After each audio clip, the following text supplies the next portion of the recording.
Kimberleys is an awesome place. We spent 9 weeks here in 2020.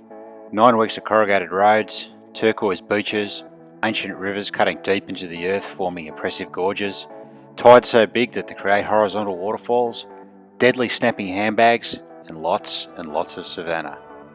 For those of you that don't know, the Kimberleys is in the far northwest of Australia, an area of approximately 425,000 square kilometres, or roughly 3 times the size of England, or about the same size as the state of California.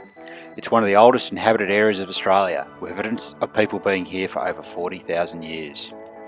The most well-known track in the Kimberleys is the Gibb River Road, 500 kilometres of corrugations that joins up amazing rivers, gorges, waterfalls and cattle stations. The most famous part being the Pentecost River crossing.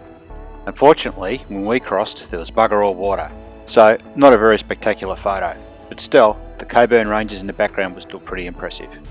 We managed to time our trip well with coronavirus restrictions, meaning many of the major sites like Equestro and Columbaroo were closed. Just means we'll have to come back again soon. The horizontal waterfalls is a natural phenomenon in the northwest Kimberley. It's caused by massive tidal movements of the area. 2 inland seas formed between mountain ranges fill and empty with the tides through 2 12-metre gaps in the range. There is so much water pushing through these gaps that it backs up, forming a hill of water that can be up to 4 metres high. The only way to get there is by boat or by seaplane. We took the seaplane option.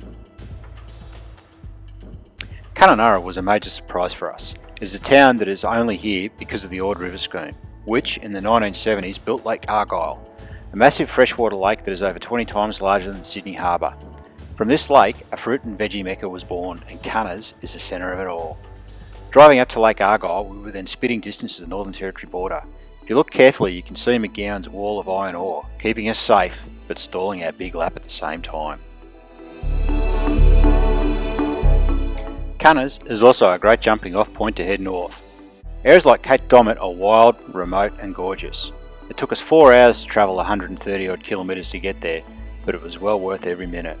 This is what we had, pretty much all to ourselves. Down the road from Cunners is the Purnululu National Park, an area not really known about until the 1980s, full of natural beehive-shaped rock outcrops that have taken over 350 million years to form.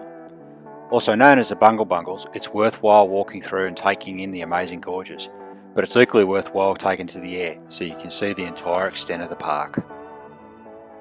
120,000 years ago, a large chunk of rock weighing 50,000 tonnes crashed to Earth, making the Wolf Creek crater.